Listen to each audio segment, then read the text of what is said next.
Refund requests for Solitaire Cash depend on the payment type, transaction details, and the support review process. So the fastest way to get an answer is to check your account information and contact support with the exact transaction details. By the end, you'll know what to check before requesting a refund, how to contact Solitaire Cash support, and what information can help your request get reviewed correctly. First, check what type of payment you are asking about.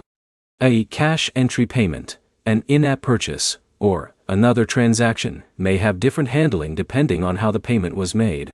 Open your payment history and identify the specific charge before contacting support. Next, collect the details support needs to understand the issue. This usually includes information such as your account details, the transaction date, the amount charged, and a clear explanation of what happened. A complete request helps support review the situation without needing extra back and forth.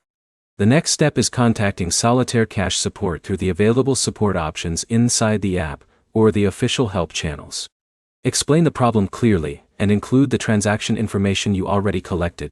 Avoid sending multiple requests for the same issue because duplicate messages can make communication harder to track. There are also situations where a refund request may not be approved. For example, a payment that was used according to the service rules may be handled differently from a payment made by mistake or a transaction with an account issue. The support team reviews the details before making a decision. If your issue is about a delayed payment, missing balance update, or another account problem, describe that specific problem instead of only asking for a refund. Different problems may require different support steps.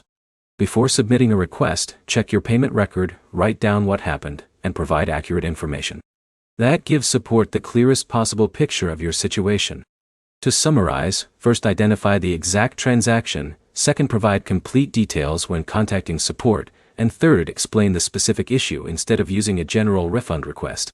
Your next step is to open Solitaire Cash, review your transaction history, and submit a detailed support request if you need assistance. If this guide helped you understand the Solitaire Cash refund process, subscribe for more app guides and troubleshooting tips.